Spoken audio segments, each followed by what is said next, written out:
Alors, on a le cours sur Fanon, d'éclosion du monde et décolonisation de l'aide, bien évidemment. On va revenir sur ces expressions. On va essentiellement voir le passage, les textes suivants. Peau noire, masque blanc, 52. Bien sûr, les damnés de la terre, quelques éléments des écrits psychiatriques que vous trouvez dans les écrits sur l'aliénation et la liberté, qui sont des écrits qui ont été posés entre 51 et 60. J'ai mis l'enceinte de la révolution algérienne, mais en fait, on y viendra peu. Il y a juste comme ça une petite citation à un moment donné à laquelle je me réfère. Il y a plusieurs problématiques que je veux voir avec vous. D'abord, enfin pas d'abord, parce que tout ça est lié. La question, bien évidemment, de la dénonciation du colonialisme et de résolument la structure folle de la domination et comment on peut lire de manière psychiatrique la question de la domination et du colonialisme, le fait que bien évidemment le colonialisme et la domination produisent de la folie comme réponse, donc on reviendra là-dessus. Sur la question de l'universel, qui me paraît être une des questions clés chez Fanon, et notamment sur cette combinaison complexe à poser entre d'un côté les post-colonial studies, les subaltern studies, et puis de l'autre côté, quel type d'universel? Parce qu'il y a les deux, fondamentalement, bien évidemment, chez Fanon. La question de la violence. Qu'est-ce qu'on fait de la violence? Est-ce que la violence, peut-on guérir de la violence par la violence? Donc il y a toute une réflexion complexe de la légitimité de la violence, de l'usage de la violence, etc. Donc, et là aussi, c'est très différent entre les textes de Peau noire, masque blanc, et puis les textes des damnés de la terre. Et de toute façon, même à l'intérieur des textes des damnés de la terre, vous avez une ambivalence profonde par rapport à la question de la violence, puisque vous avez à la fois l'affirmation que oui, la violence, si je reprends, on va le voir, une citation de Fanon, la violence désintoxique, donc, comme si la violence pouvait être un pharmacone. Mais justement, pharmacone, c'est remède et poison. Donc, dans les deux cas, je pense fondamentalement, on a aussi les textes des écrits psychiatriques qui montrent le caractère absolument non thérapeutique de la violence à un moment donné, et que la violence, en fait, poussée à son bout, une violence qui n'est pas finalisée, qui n'est pas orientée pour quelque chose d'autre qu'elle-même, de fait, de toute façon, est un danger absolu pour l'individu, pour les autres individus et pour l'histoire collective ensuite, pour la question du ressentiment, pour la question de l'identité captive. Donc voilà, j'ai mis la référence de ah non, c'est bon.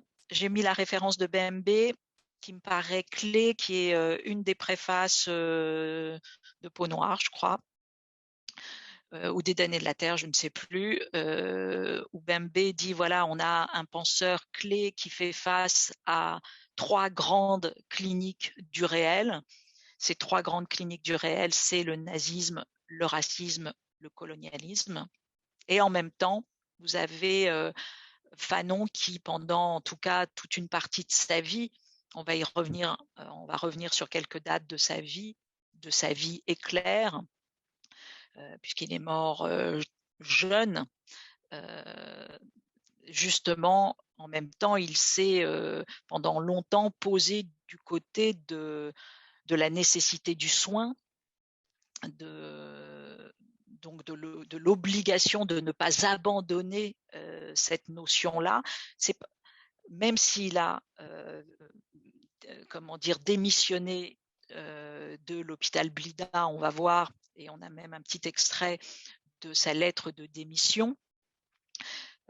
Donc, pour vous dire que voilà, on a une figure là extraordinairement riche, parce qu'extraordinairement complexe, extraordinairement ambivalente, qui, à l'intérieur de ses ouvrages, n'a pas été tout à fait au même endroit, sans doute lui-même par rapport à son propre ressentiment, par rapport à sa propre douleur, par rapport à sa propre confrontation avec ce fameux réel insupportable.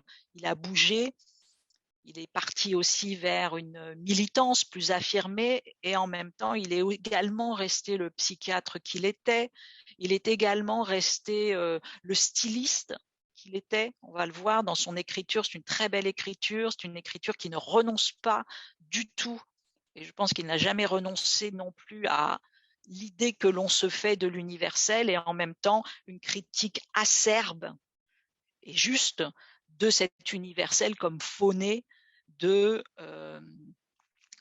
bien évidemment de l'impérialisme culturel, de la domination culturelle, etc. Alors, donc, il est né dans cette société martiniquaise. Vous avez un documentaire. J'ai oublié, hélas, le nom, mais bon, on retrouvera éventuellement la référence, mais qui vient de se faire il n'y a pas longtemps, et dans lequel Chamoiseau parle justement pour définir Fanon. Il raconte comment il est né dans cette société martiniquaise totalement, voilà, un peuple jeune né en colonisation. Comment il n'y a pas d'arrière-pays dans cet endroit. Alors, cette notion d'arrière-pays, je fais une petite digression pour vous rappeler qu'est-ce que ça veut dire. C'est une notion qui est directement liée à la psychothérapie institutionnelle. C'était une formule qui était celle de Jean Houry, notamment, pour expliquer, voilà, l'arrière-pays, c'est tout ce qui fabrique à la fois notre inconscient, toute cette matière de la psyché qui vient, on va dire, conscience et inconscience, inconscient collectif aussi, parce que c'est tous les nœuds comme ça que l'on reçoit, toutes les histoires dans lesquelles nous sommes intriqués, et tout ça fabrique notre arrière-pays. Nos territoires mentaux, on pourrait dire ça. Et d'une certaine manière, pourquoi là, il n'y a pas d'arrière-pays? Parce que vous allez voir que c'est souvent ce que pose d'ailleurs Fanon sur qu'est-ce que fait la domination coloniale. La domination coloniale coupe le peuple de son propre rapport à sa propre histoire. Il lui enlève son arrière-pays. Il lui enlève son accès à sa propre langue, à sa propre culture. Il folklorise d'une certaine manière son lien à sa propre culture, etc., etc. C'est ça que ça veut dire. Et puis, bien évidemment, et on le trouve très régulièrement, on va le voir aussi dans Peau noire, c'est le fait que, voilà, on est dans une société, dira régulièrement Fanon, inauthentique, une société de masques où chacun vit à travers des masques, les colons vivent à travers des masques, mais les colonisés vivent à travers des masques, c'est des stratégies de dissimulation permanente, et c'est des stratégies où la subjectivité des uns et des autres n'est nullement accueillie. C'est une société de réification, c'est une société de chosification.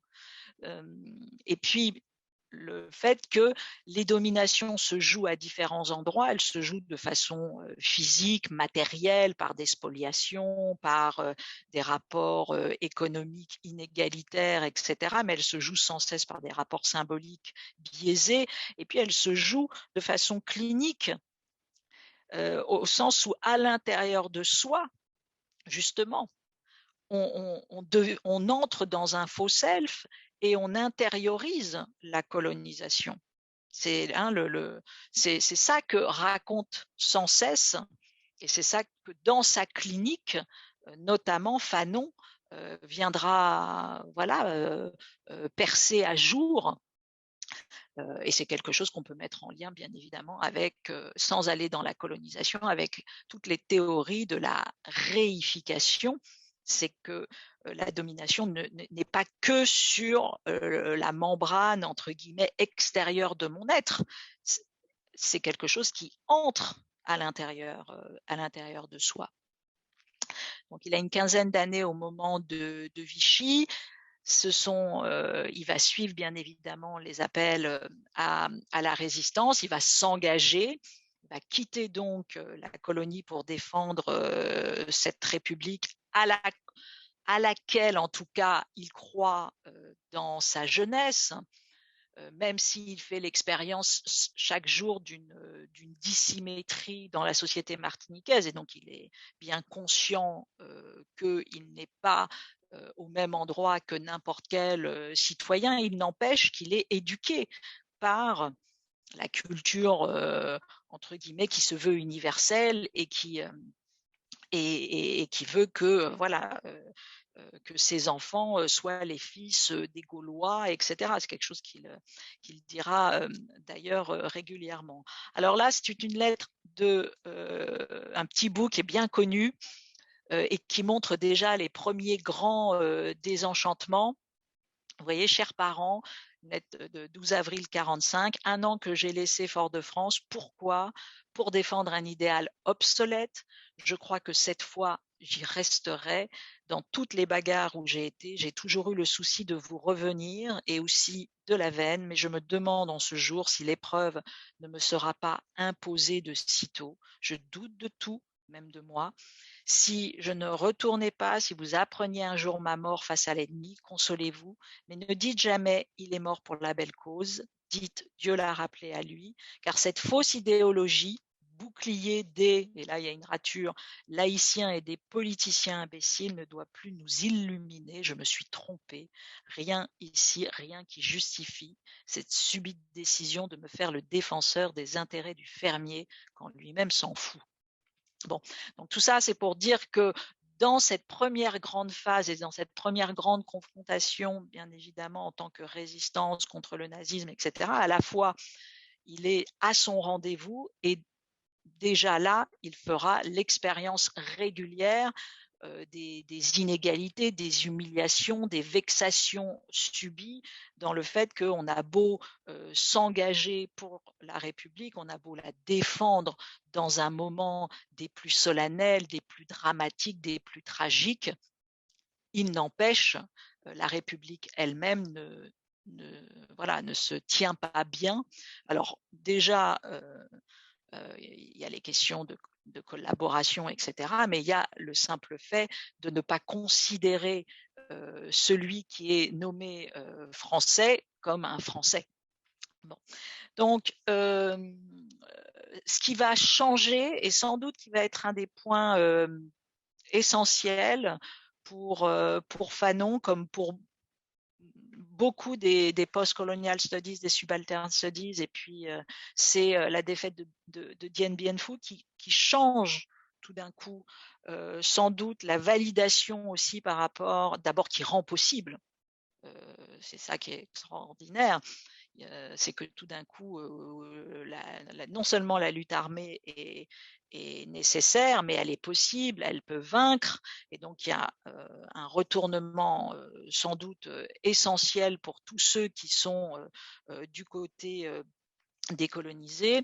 Et puis, et lui, très certainement, ne mettra plus à ce moment-là, à la fois en mélange de vexations reçues sans cesse, de ce qu'il voit en tant que clinicien et des désastres de la violence subie. Et là, on voit qu'il y a sans doute une conversion par rapport à la question de la violence. Là, nous, notre question aujourd'hui, mais qui est ouverte, hein, c'est est-ce que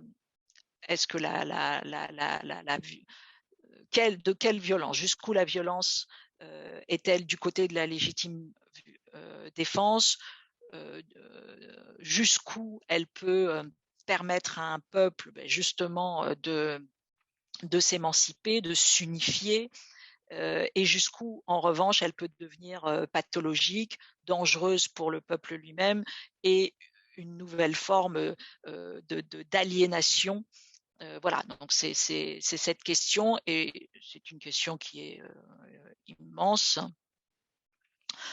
Et dans Peau noire, en revanche, c'est un texte terriblement tourné vers l'ouvert et vers la nécessité d'échapper à toutes les formes encore une fois, de réification, mais à toutes les formes d'enfermement, et déjà d'enfermement symbolique. Et c'est vraiment un texte assez extraordinaire sur le refus, si vous voulez, d'abandonner l'universel au dominant. Je dirais ça comme ça. Je pense que c'est clé Fanon pour ça, c'est de refuser de réduire l'universel simplement, on l'a dit tout à l'heure, à son faux nez d'impérialisme culturel, et de considérer qu'il y a une valeur thérapeutique de l'universel, une valeur clinique de l'universel, où chacun a à tisser pour la sortie de sa névrose sévère un chemin vers l'universel. Et on va voir que beaucoup de phrases vont dans ce sens-là. Je cite, là vous avez une citation que je vous ai mis sur le slide de Bembe, qui est dans la préface. La lutte, il est question de la lutte et du futur qu'il faut ouvrir coûte que coûte. Cette lutte a pour but de produire la vie, de renverser les hiérarchies instituées par ceux qui se sont accoutumés à vaincre sans avoir raison. La violence absolue jouant dans ce travail une fonction désintoxicatrice et instituante. Donc ça, c'est posé très clairement, et c'est notamment, je vous le dis, posé moins dans Peau noire que dans Les damnés de la terre, c'est-à-dire la fonction instituante de la violence, sous-entendu, c'est ce que dit régulièrement Fanon, la violence au sens de lutte armée, qui est la lutte du peuple pour sa liberté, bien évidemment, fait institution, fait nation, permet à tous de prendre conscience qu'il est possible de ne pas être, aliéné. Ça paraît très très logique. Donc bien évidemment qu'il y a une fonction de désintoxication. Mais voilà, la question de la désintoxication, elle est du côté de la conquête de sa liberté. Mais est-ce qu'elle est véritablement du côté de la violence? C'est ça. On sait bien que la conquête de la liberté, parfois, doit adjoindre la violence, de fait. Mais c'est la conquête de la liberté qui est la finalité de cette violence. La violence pour la violence, elle est sans doute un danger, un très grand danger. Mais vous avez, encore une fois, cette lutte vise d'abord à détruire ce qui détruit, ampute, démembre, aveugle et provoque peur et colère, le devenir chose, faire jaillir un sujet humain inédit, tout droit sorti du mortier du sang et de la colère. Donc, donc ça, c'est véritablement, est-ce qu'il y a une catharsis de cette violence? C'est une question qui est bien évidemment importante chez Fanon. Alors là, la déclosion, la notion de déclosion, vous voyez que pareil, encore la citation, une très très belle préface de Bembe sur le fait qu'il faut se libérer du fardeau de la race et en même temps se débarrasser des attributs de la chose. Et ça, c'est également une phrase qui reviendra très souvent chez Fanon, le fait de ne pas être l'esclave des, bien évidemment, dominants, mais ne pas être non plus le prisonnier, l'esclave des dominés. Donc, il y a à la fois une réification de celui qui se croit plus fort, et puis il y a une réification, bien évidemment, de de celui qui, à un moment donné, est pris au piège aussi de la défense d'une identité totalement fermée, sclérosée, et qui, justement, ne se permet pas d'accéder à l'universel. En situation coloniale, le travail du racisme vise en premier lieu à abolir toute séparation entre le moi intérieur et le regard extérieur. Voici ce qu'est la colonisation de l'être. Il s'agit d'anesthésier les sens et de transformer le corps du colonisé en chose dont la raideur rappelle celle du cadavre. Donc l'enjeu, c'est s'extraire de la tutelle de la chosification, ce qui enferme le sujet et qui transforme par la suite le sujet en parfait geôlier de lui-même.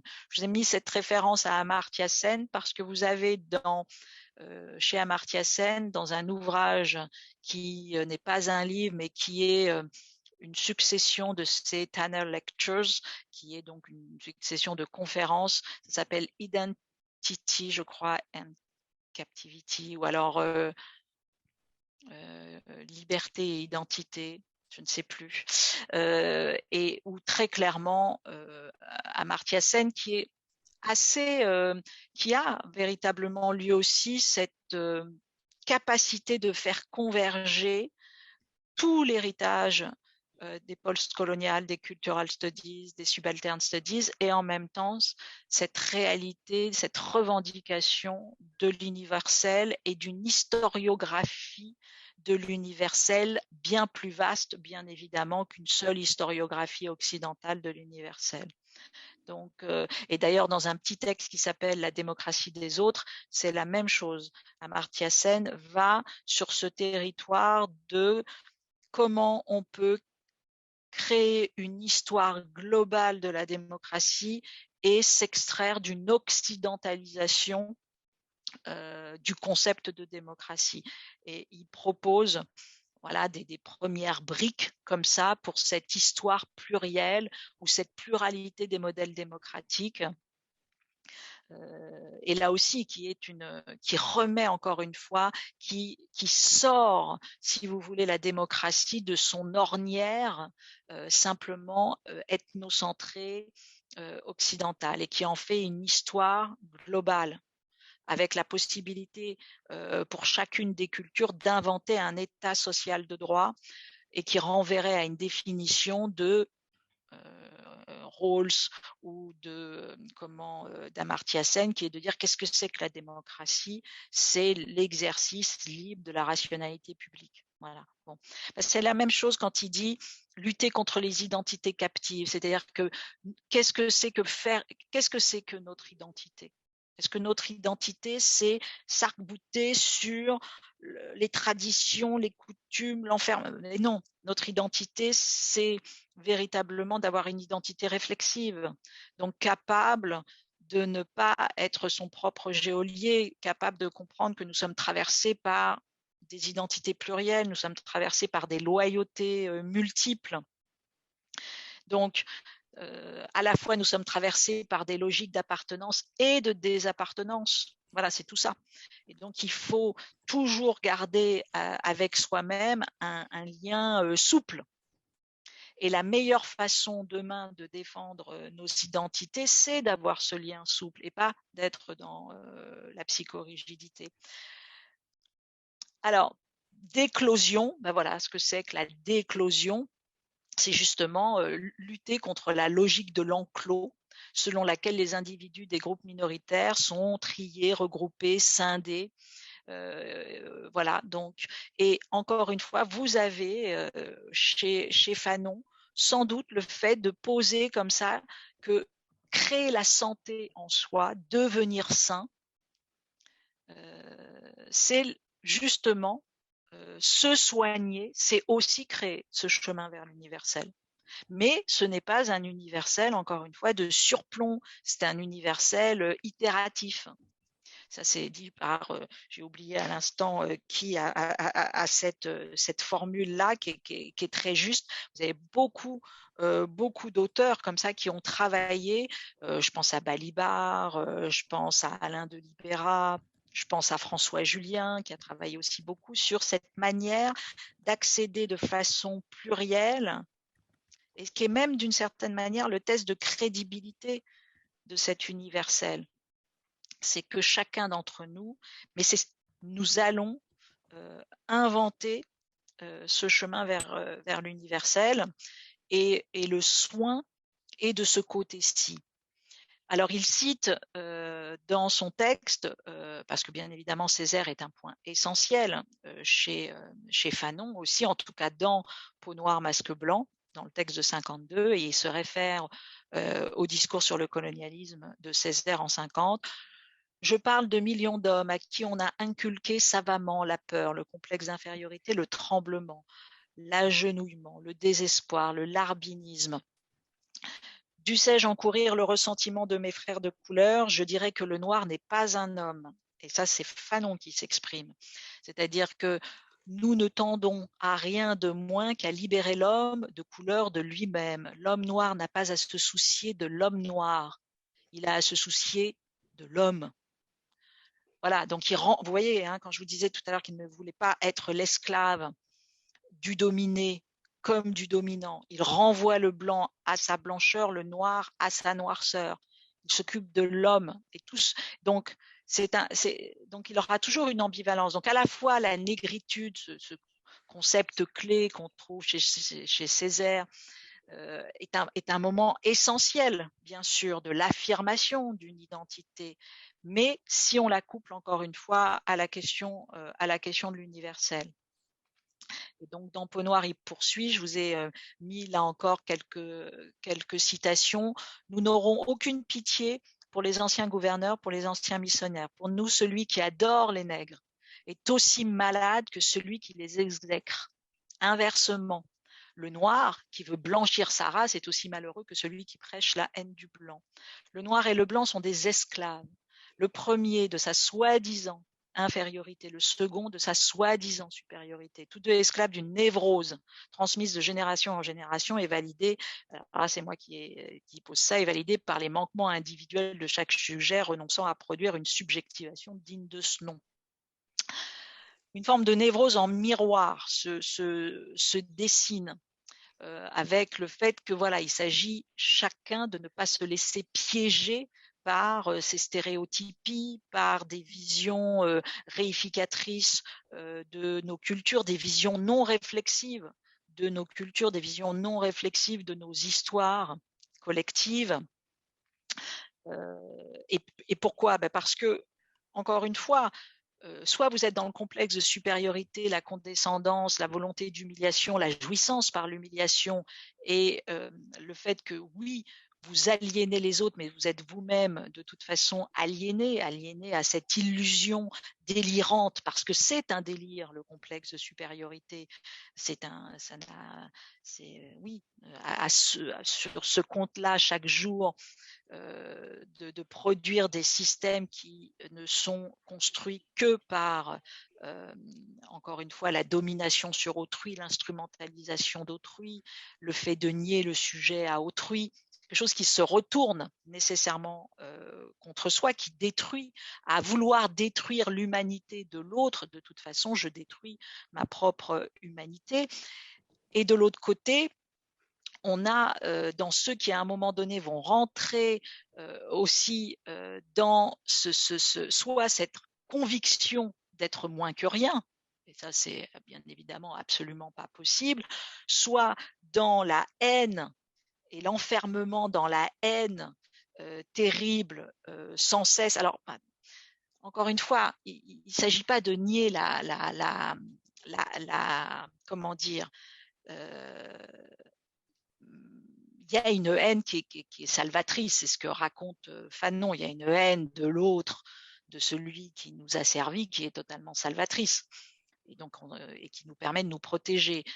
Mais vous avez à un moment donné, si vous n'êtes que dans cette haine, oui, ça peut littéralement avoir votre peau. C'est-à-dire, c'est là où c'est tout ce travail sur le fait d'être à un moment donné, de perdre, parce que la colonisation fait que la haine va l'emporter sur tout, et la haine va colorer tout le futur, va colorer tout le rapport au monde.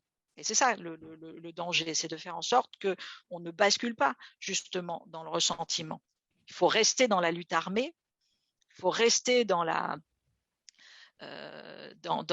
possibilité de créer une nation qui ne sera pas enfermée dans ce ressentiment et qui sera justement dans l'élan vers la vie, etc.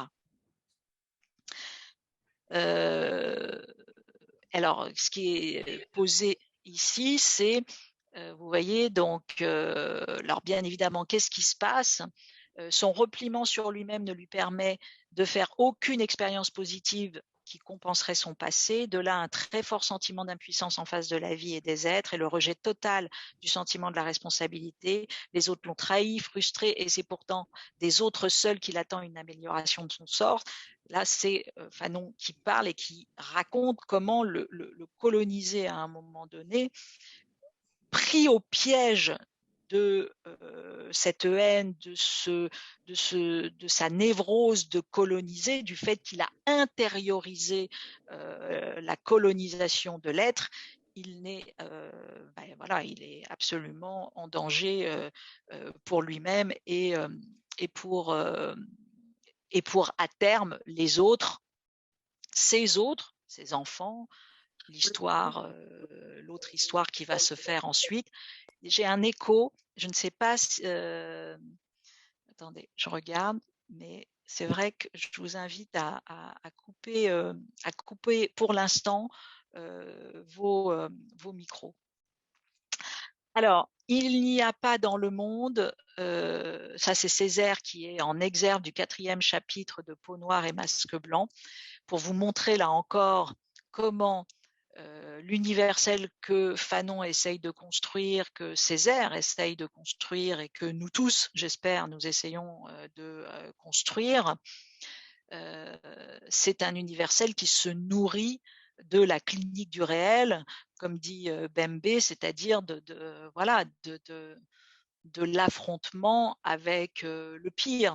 Il n'y a pas dans le monde un pauvre type lynché, un pauvre homme torturé en qui je ne sois assassiné et humilié. C'est-à-dire qu'on prend la charge de cette violence-là et on la retourne.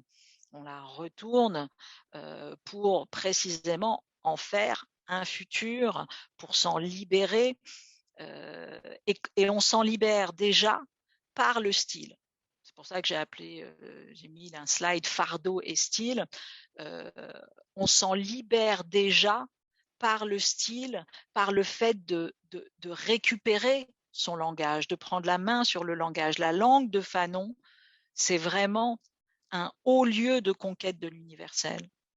C'est pas une mince affaire, parce que parfois on ne peut pas récupérer la lutte armée, certes, mais parfois la lutte armée n'est pas possible, et donc il faut en passer d'abord par des conquêtes plus symboliques et qu'il ne faut absolument pas abandonner, et qui sont tout sauf neutres.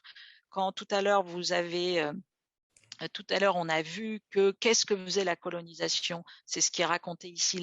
La colonisation, elle est une entreprise de spoliation de la langue. Elle est le fait que précisément on va venir dévaloriser la langue, bien évidemment, du colonisé. Et pas simplement parce qu'on vient proposer une autre langue, mais par le fait, encore une fois, qu'on folklorise. Hein. On a une espèce de condescendance surréaliste et on fait mine, c'est régulièrement écrit chez Fanon, on fait mine d'oublier que le colonisé a une langue, a une culture, un pays, une dignité, etc., etc. Et ça, c'est sans cesse raconté par Fanon, qui raconte comment lui, qui est dépositaire d'une langue sublime, la sienne, c'est-à-dire le français en l'occurrence, mais le français travaillé par toute son histoire, par tout ce qu'il est lui aussi, et par bien évidemment l'univers de la Martinique, l'univers des cultural studies, etc. Tout ça fait un rapport hostile absolument superbe, mais que sans cesse on lui nie, puisqu'on s'adresse à lui, c'est des pages dans Peau noire, masque blanc, quand il arrive bien évidemment en métropole, sur le continent, et qu'on lui parle comme si c'était un demeuré, et que lui résiste par l'écriture à cet instant-là à la violence de désubstantialisation qui est proposée par celui qui est en face. Et qui donc toi, alors je cite, hein, toi africain, Dakar, Rufisque, bordel, femme, café, mangue, banane, etc. Enfin bref, il parle n'importe comment, de manière absolument indigne.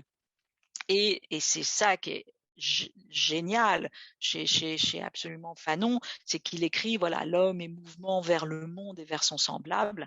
Et j'avais commenté en l'occurrence dans Sigil amer, voilà, c'est une immense claque éternelle, invisible, parce que c'est celle du style, c'est celle de la langue, c'est celle de l'œuvre, et bam, voilà, dans la tête de l'abruti. Et oui, ce sont le combat aussi est là. Le combat, il est ailleurs, il est bien évidemment sur les terrains, encore une fois, du politique, mais il est là. Il est là parce que ça fait aussi, bien évidemment, éternité. On prend la main sur le langage, hein. On répare par son écriture. On sauve par l'écriture. Peau noire, masque blanc. Il n'y a pas dans le monde, bon ça oui, alors un point important qui est dit dans Peau noire de Fanon, je voulais être homme, rien comme. D'autres me reliaient aux ancêtres miens, esclavagisés, lynchés. Je décidais d'assumer, c'est à travers le plan universel de l'intellect que je comprenais cette parenté interne. J'étais petit-fils d'esclaves, au même titre que le président Lebrun l'était de paysan corvéable et taillable. Donc j'assume cette histoire qui me lie avec ce qu'eux considèrent comme la lie, et qui en fait est l'histoire des hommes.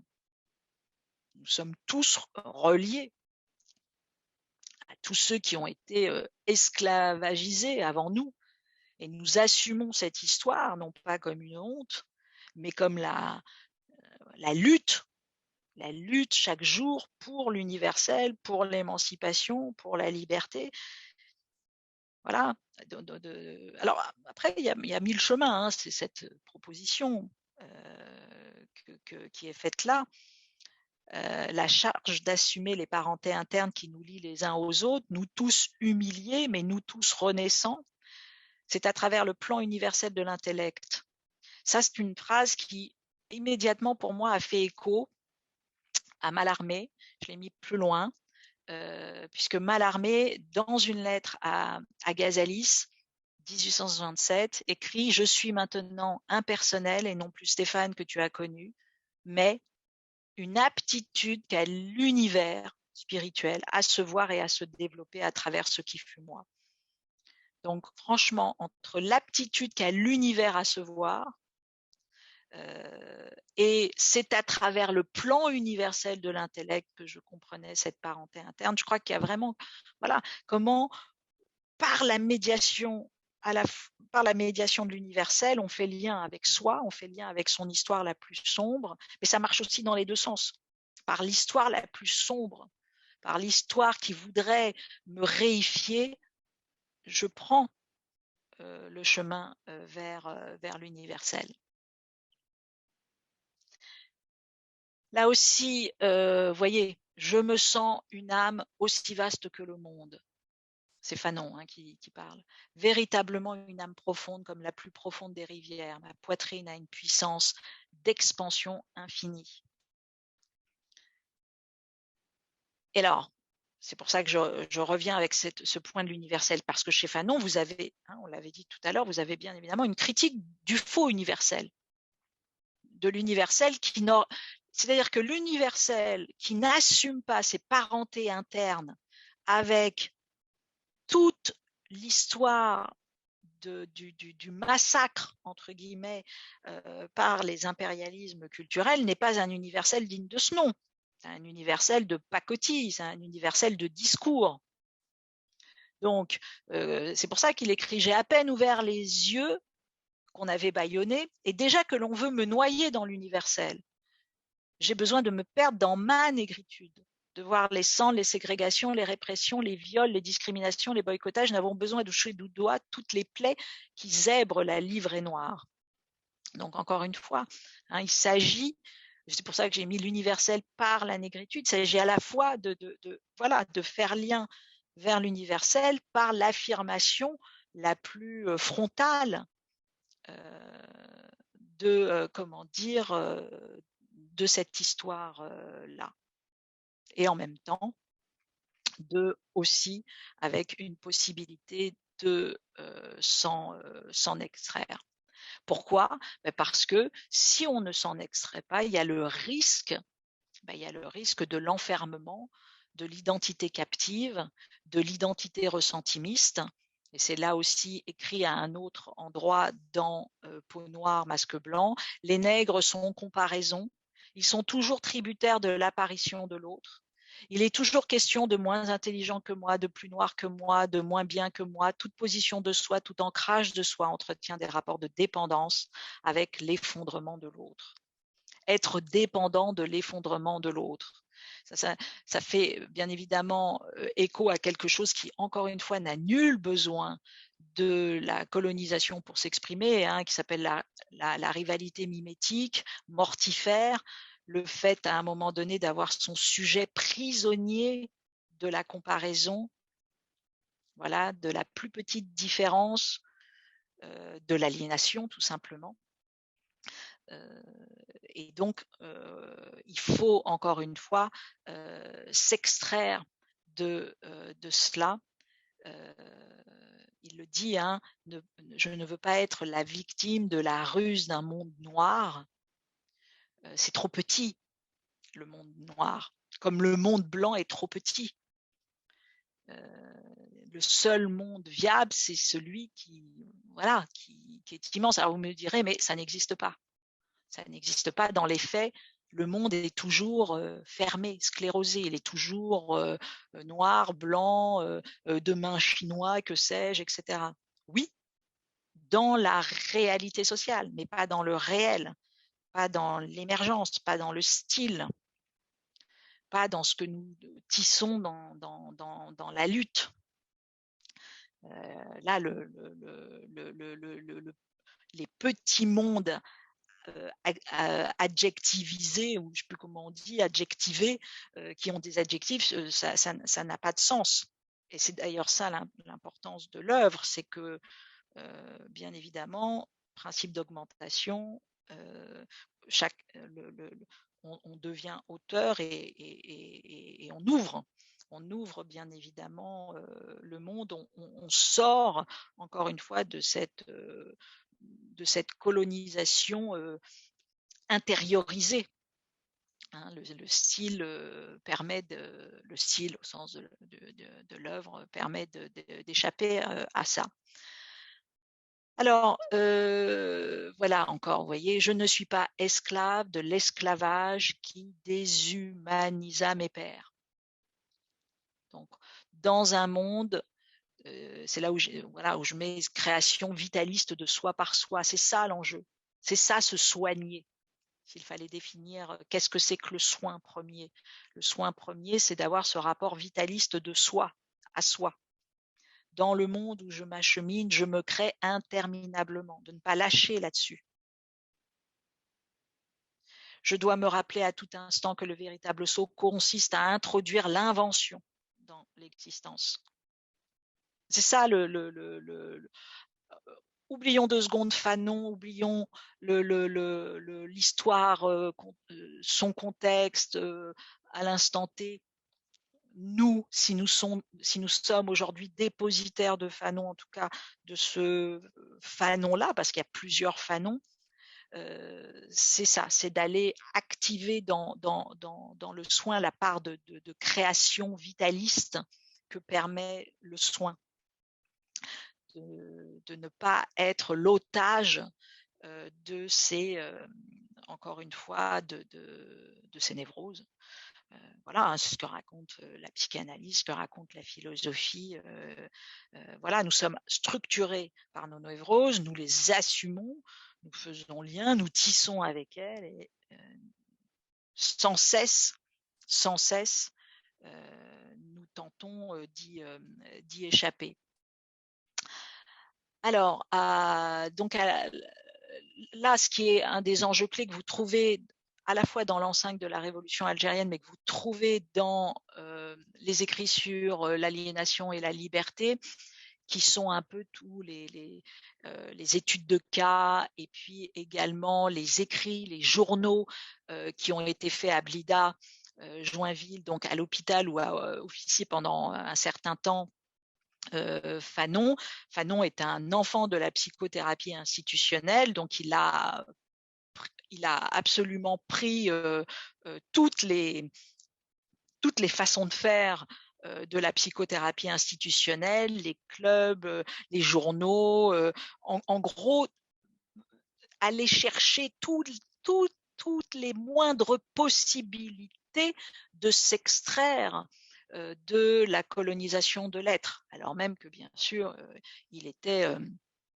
elle était très très très forte, cette colonisation de l'être. Donc aller traquer partout où est-ce qu'on peut aller chercher une échappée par les moindres détails. Alors je reviens sur là, mais c'est dit un tout petit peu plus loin. Il faut faire alliance avec la culture pour sortir du désastre de l'avilissement programmé. Vous savez, chez Goffman, les travaux de Goffman, donc Asylum, texte des années 60, sur ce que Goffman nomme l'institution totale. L'institution totale est une institution qui vole l'autonomie et l'autonomisation du patient. Institution totale au sens où, dorénavant, le patient qui est dans cet asile-là est totalement dans un panoptique.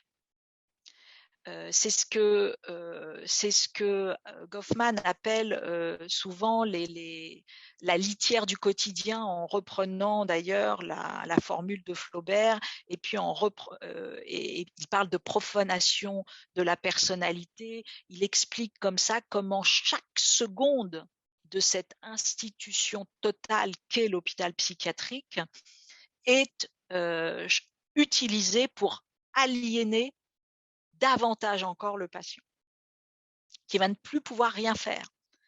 Il va manger à telle heure, il va dormir à telle heure, il sortira à telle heure, il ne pourra pas ouvrir les fenêtres, il faudra demander la permission pour faire ceci, pour faire cela, etc. Sous couvert, bien évidemment, de soins, mais en fait, on est dans une institution dégradante et qui, au lieu de travailler à la désaliénation, ça c'est bien évidemment avant la grande révolution culturelle et la grande révolution institutionnelle qui va traverser la psychiatrie dans les années 70 et qui va justement, avec Basaglia aussi du côté italien, quand Basaglia dit la liberté est thérapeutique, quand il fait son mouvement sur psychiatrie et démocratie, etc. En France, ça va être notamment, mais la psychothérapie institutionnelle ou même l'antipsychiatrie, enfin ce grand mouvement qui a ouvert et totalement révolutionné et fait en sorte que l'asile ne soit plus l'institution du grand renfermement, si on veut prendre une expression foucaldienne. Donc là, Fanon, lui, il va aller traquer les petits détails, mais pas du tout dans l'objectif de mettre sous tutelle, mais au contraire de restituer au patient son sujet. Et bien évidemment, restituer au patient son sujet, je vous le mets, est-ce que c'est un petit peu plus loin restituer le propre, entre guillemets, bon, j'en reviendrai plus loin, hop, voilà, le propre c'est-à-dire permettre aux patients, par des écritures, par des moments, etc., de restituer un propre, du propre à lui, rien qu'à lui, pas à l'institution, etc. C'est ça le soin, c'est d'aller permettre ça, cet accès aux détails. Donc on voit comment dans ses écrits, dans ses journaux, etc., il a à cœur véritablement d'aller traquer tous les petits moments où il peut restaurer du sujet précisément chez ces êtres qui ont été massacrés par la colonisation. Et, et tout son travail, c'est de démontrer bien évidemment que une des réponses à la colonisation, c'est de devenir fou, bien sûr. Hein, c'est donc que la colonisation, la domination fabrique de la psychose, elle fabrique de la folie. Je reviendrai sur tout à l'heure sur sur les damnés de la terre avec la préface de Sartre. Je continue d'abord à terminer cela et puis on revient ensuite sur Sartre. Ça, on l'avait vu, hein, on l'avait vu, par exemple, voilà les termes qui sont utilisés, voilà la négation culturelle d'une nation, celle qui est colonisée, par exemple, face à ce qu'il appelle l'oblitération culturelle, face à cette négativité invivable. La violence de la riposte reste une possibilité, parfois même la seule. Donc ça, on va revenir sur cet usage thérapeutique, cet usage, cette fonction de désintoxication que l'on peut trouver dans bien évidemment la violence. Mais je reviens pour l'instant à la décolonisation de l'être et encore au texte peau noire ou aux écrits sur l'aliénation qui font directement référence à la social-thérapie, à l'ethnopsychiatrie, donc à la psychothérapie institutionnelle. Donc, et qui voilà, vous voyez, et qui renvoie en tant qu'héritier de Tosquelles le fait qu'on ne peut pas chercher, on ne peut pas soigner des individus sans chercher à soigner l'institution qui les soigne. À la différence, si vous voulez, en revanche, de Tosquelles ou d'Oury, c'est que Fanon va se heurter au fait qu'il est dans une institution doublement malade, puisque, toute institution peut devenir malade par son management, par sa philosophie, etc. Mais que par ailleurs, lui, c'est une institution coloniale. Donc, elle est nécessairement malade. Et donc, ça, c'est une des immenses difficultés qui, sans doute, fera le lit de la démission de Fanon de Blida, c'est-à-dire l'impossibilité à la fois d'être pris par cette injonction de ne pas lâcher sur le soin, de continuer de faire son métier de psychiatre, de soigner, et en même temps d'être pris au piège dans une institution elle-même coloniale et qui, de fait, ne peut pas soigner, puisqu'elle est antinomique du soin, elle est impossible même. C'est une contradiction insurmontable. Donc là, véritablement, on est au bout, encore une fois, de la contradiction. Et en même temps, je vous dis, régulièrement, pendant longtemps, quand on lit ses journaux, il a essayé de ne pas abandonner, parce qu'il est médecin, de ne pas abandonner tous ceux qui avaient besoin de ce soin à leur triste sort de malades psychiatriques. Fanon voit par ailleurs dans le lieu de l'institution psychiatrique les mêmes dysfonctionnements qui sont ceux d'un État colonialiste, au sens où ce dernier impose l'aliénation, dissout l'identité culturelle des individus, chosifie les êtres, les classifie pour mieux les déprécier, les assujettir. Donc là encore une fois, vous voyez que tout ce jeu de miroir entre l'asile avant la révolution de 70 et lui-même une institution coloniale qui ne dit pas son nom, c'est une institution totale, c'est une institution de réification, de domination. Et bien évidemment, quand en plus elle est sur un terrain colonial, elle est au carré. En lisant les éditoriaux de Fanon dans le journal interne de son hôpital, on découvre sa méthode de soins. Donc ça, vous pourrez vous référer aux écrits sur l'aliénation et la liberté. On voit comment il organise le temps des patients, comment il cherche à recréer un temps capacitaire. Pourquoi? Parce que notamment quand on est malade, quand on est atteint d'un trouble psychique, une des premières conséquences, bien évidemment, c'est cette impossibilité de faire lien avec la notion de temps. Il y a un système de confusion totale. Et le temps, si vous voulez, le fait de pouvoir prendre la main sur le temps, de comprendre ce temps, d'avoir accès au temps propre. Mais le temps propre, ce n'est pas simplement le temps vacant, c'est le temps propre au sens de disponibilité de l'esprit, c'est un temps réflexif, etc. Donc, c'est comment on permet aux patients de retrouver sa porte d'accès vers le temps avant même qu'il retrouve la porte d'accès vers la liberté de circulation. Qu'est-ce que je vous ai mis là? À quoi sert justement la publication d'un journal à l'hôpital? À faire qu'il n'y ait pas de repli sur soi. Je vous cite Fanon, sur un navire, écrit Fanon, avec une sensibilité presque naïve, il est banal de dire qu'on est entre ciel et eau, qu'on est coupé du monde, qu'on est seul. Justement, le journal lutte contre le laisser-aller possible, contre cette solitude. Tous les jours, cette feuille met de la vie sur le bateau.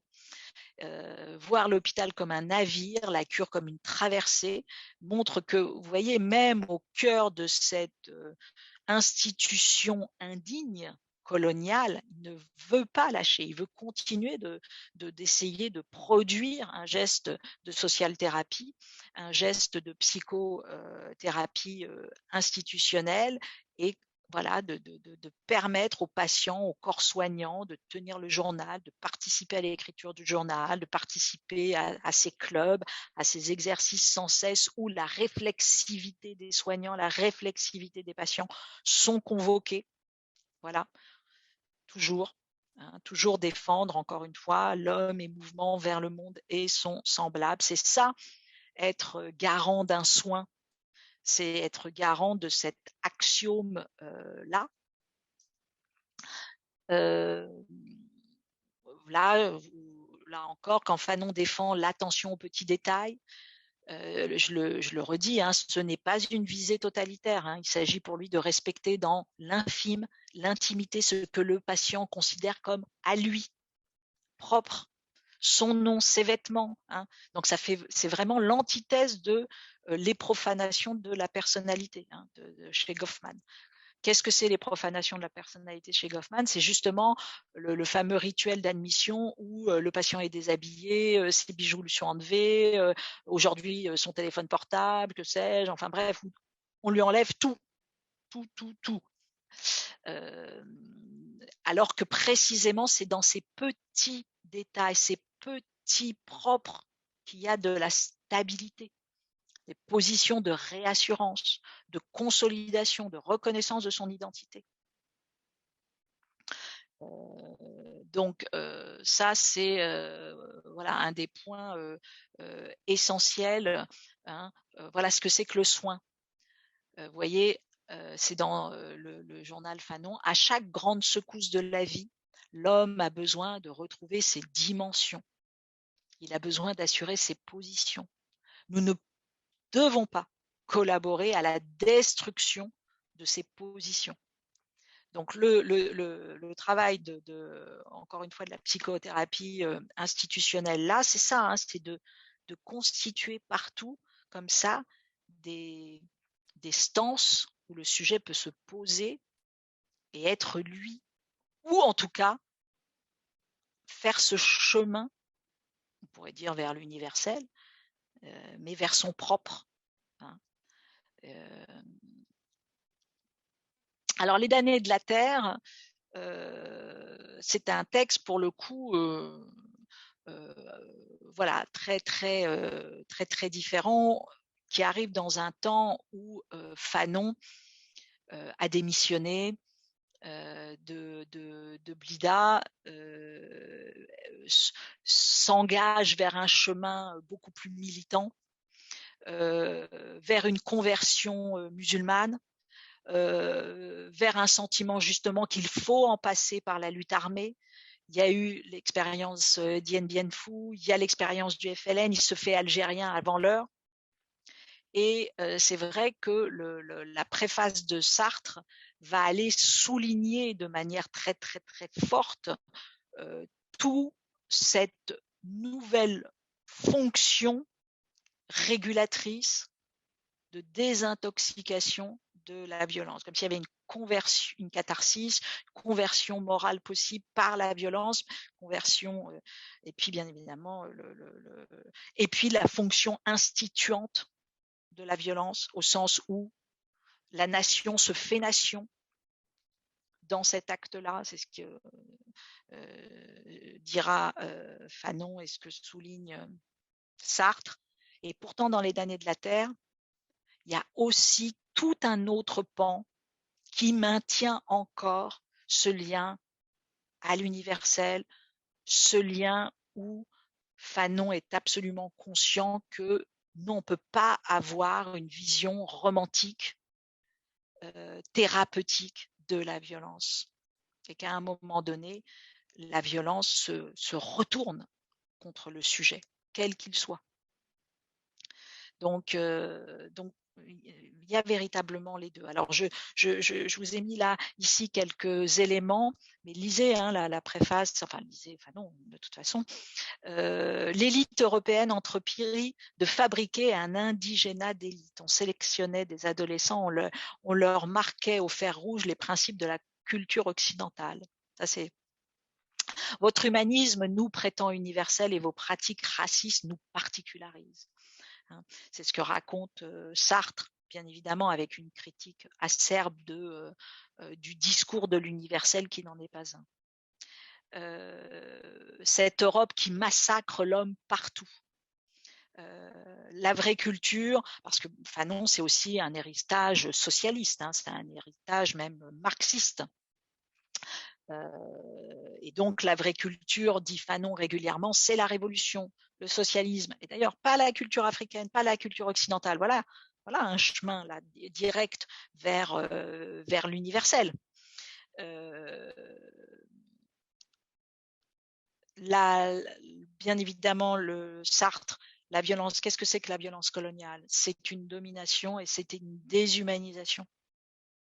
L'inconscient collectif décolonisé, c'est ça justement qui sera montré un peu plus loin dans les cas sur lesquels travaille Fanon, où il voit justement certains qui sont emprisonnés à un moment donné dans la folie meurtrière, donc dans la violence pour la violence, et qui n'arrivent précisément pas à se libérer de cette psychose, de cette haine et de cette nécessité de détruire l'autre, voilà, pour faire surgir un sujet, mais en fait qui ne surgit absolument pas. Cette violence irrépressible, voilà, n'est pas une absurde tempête, ni la résurrection d'instincts sauvages, ni même un effet du ressentiment, c'est l'homme lui-même se recomposant. Alors ça, c'est le moment à l'inverse où on est dans le rappel de la fonction de désintoxication possible par cette violence-là. Donc voilà, ou comment je peux me recomposer en exerçant une violence contre celui qui me fait violence. Le colonisé se guérit de la névrose coloniale en chassant le colon par les armes, de fait. On liquide les ténèbres coloniales ainsi. C'est la fameuse phrase de Sartre, abattre un Européen, c'est faire d'une pierre deux coups. On supprime en même temps un oppresseur, mais on supprime le zombie que je suis devenu en étant opprimé. Donc on tue deux personnes, mais quand on tue l'opprimé, de fait, on permet au sujet de se restaurer. C'est ça la vision lyrique, splendide de Sartre. Le problème, c'est voilà, ensuite comment ceux qui arrivent derrière se saisissent de ce texte et de cette légitimation magistrale de la violence comme justement le seul chemin pour se désintoxiquer de la violence de l'autre. Et en fait, découvre que ce n'est pas aussi simple. Ce n'est pas aussi simple parce qu'encore une fois, la violence, légitime défense, etc., en fait, c'est possible. La violence qui, à un moment donné, ne peut plus s'extraire de cette jouissance de la violence, c'est un danger, encore une fois, pour le sujet et pour l'histoire collective. Mais là encore, des points très très importants de Sartre qui dit la France n'est plus attention, ça ne sera plus bientôt un nom de pays, prenons garde que cela ne devienne un nom de névrose, puisque voilà, on est encore une fois dans une dénonciation du fait que torturer rend fou tout le monde. Torturer rend fou, bien évidemment, les victimes lorsqu'on ne les tue pas, et torturer rend fou les tortionnaires de toute façon, et rend fou le pays qui devra porter cela, avec un héritage impossible à porter. Par ce livre, nous, l'Europe, il s'agit de quoi faire? De se décoloniser, notre humanisme, de bien comprendre qu'elle ne peut pas être simplement une idéologie trompeuse, voilà, que la France a failli, que la France sur le papier c'est le grand universel et dans les faits des exploiteurs, la gégène, etc. Donc c'est tout ça que raconte comment dire que raconte Sartre. Plus loin, vous voyez, oublions Peau noire parce que ça on l'a vu, mais c'était pour vous remontrer encore une fois, la différence dans le style entre le moment de Peau noire des années 50 et puis le moment des damnés de la Terre seront des aliénés nègres et blancs qui auront refusé de se laisser enfermer dans la tour substantialisée du passé. Je suis un homme et c'est tout le passé du monde que j'ai à reprendre. Je ne suis pas seulement responsable de la révolte de Saint-Domingue. En aucune façon, je ne dois tirer du passé des peuples de couleur ma vocation originelle. En aucune façon, je ne dois m'attacher à faire revivre une civilisation nègre injustement méconnue. Je ne me fais l'homme d'aucun passé. Je ne veux pas chanter le passé aux dépens de mon présent et de mon avenir, etc., etc. Hein. Donc voilà, je ne suis pas esclave de l'esclavage. Très bien, ça c'est Peau noire. Et puis, dans les damnés de la Terre, la dénonciation du monde colonial, qui d'ailleurs est compatible. Qu'est-ce que le monde colonial? C'est un monde qui vient chosifier, compartimenter, c'est un monde de statut, monde sûr de lui, écrasant de ses pierres les échines écorchées par le fouet, voilà le monde colonial. L'indigène est un être parqué, l'apartheid n'est qu'une modalité de la compartimentation de ce monde colonial. La première chose que l'indigène apprend, c'est à rester à sa place, à ne pas dépasser les limites. Et bien évidemment, ça produit de la maladie mentale, ça produit une altération de la conscience pour une raison très simple, c'est que comme Basaglia le rappelait, voilà, comme l'antipsychiatrie le rappelle, etc., la folie est une riposte, est une réaction aux dynamiques aussi de réification et de domination de la société. Mais vous voyez que là, déjà, voilà, vous voyez, la tension musculaire du colonisé se libère périodiquement dans des explosions sanguinaires.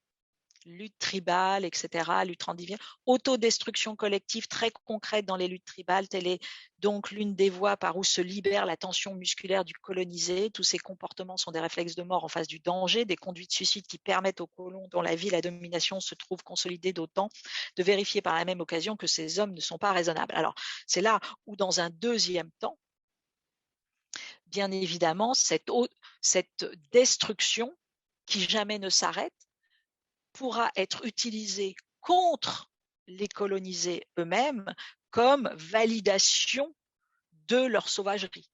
Donc il s'agit bien évidemment de ne pas se laisser attraper par cela. Mais dans un premier temps, c'est celui-là. Au niveau des individus, la violence désintoxique. Elle débarrasse le colonisé de son complexe d'infériorité. Donc là, on est vraiment dans la fonction désintoxicatrice, cathartique, qui est souvent avec presque cette apologie pour certains de la violence, alors que sincèrement faire de Fanon le seul défenseur de la violence, je pense, c'est une erreur majeure, parce que toujours il est conscient que non. Mais en même temps, voilà, il ne s'agissait pas non plus de se débarrasser comme cela de la légitime défense. Ce n'était pas possible. Au niveau des individus, la violence désintoxique. Elle débarrasse le colonisé de son complexe d'infériorité, de ses attitudes contemplatives ou désespérées. Elle le rend intrépide, le réhabilite à ses propres yeux. On se restaure donc, on se répare. Même si la lutte armée a été symbolique et même s'il est démobilisé par une décolonisation rapide, le peuple a le temps de se convaincre que la libération a été l'affaire de tous, que le leader n'a pas de mérite spécial. La violence hisse le peuple à la hauteur du leader. C'est ça la fonction instituante de la violence. Elle fait nation, elle fait peuple. Le colonisé devient peuple par. C'est la question de la violence émancipatrice. Donc, il appelle ça la praxis de la violence. Et vous voyez, pour le colonisé, la vie ne peut surgir que du cadavre en décomposition du colon. Telle est donc cette correspondance terme à terme de deux raisonnements.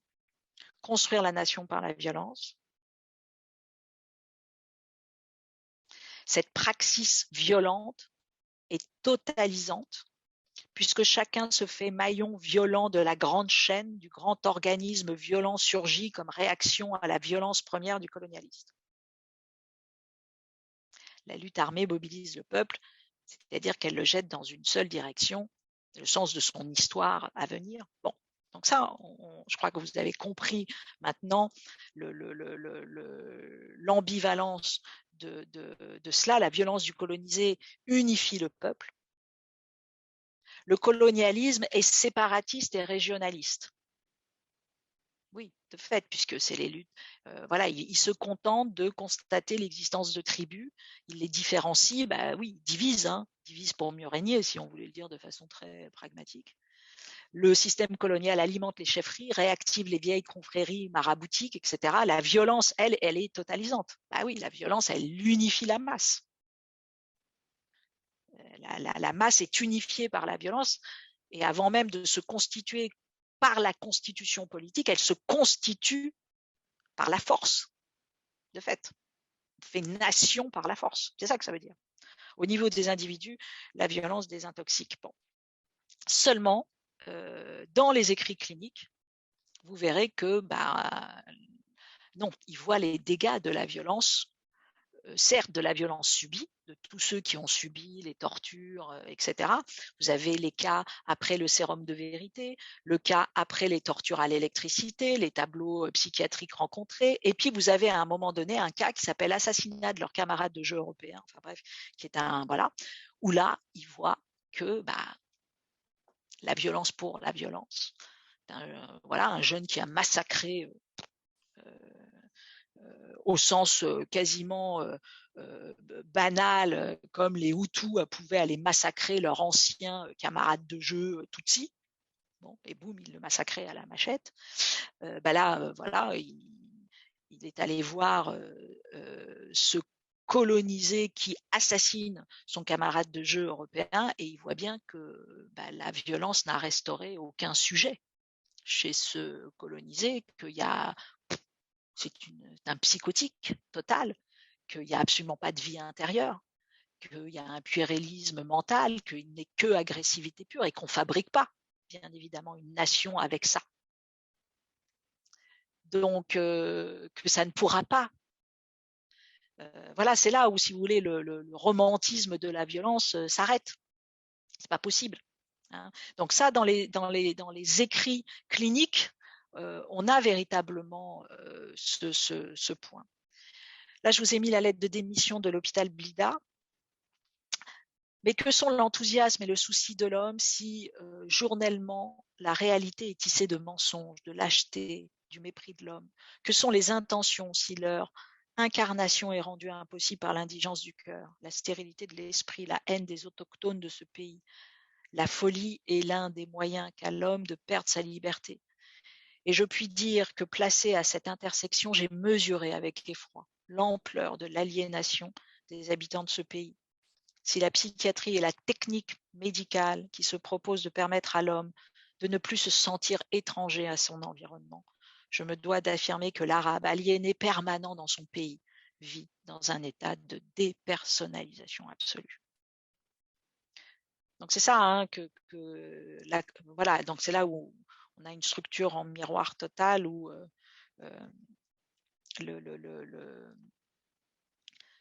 la psychiatrie permet de comprendre ce que la colonisation a fait à l'être humain. Bien évidemment, il l'a rendu aliéné permanent de son pays. Donc voilà,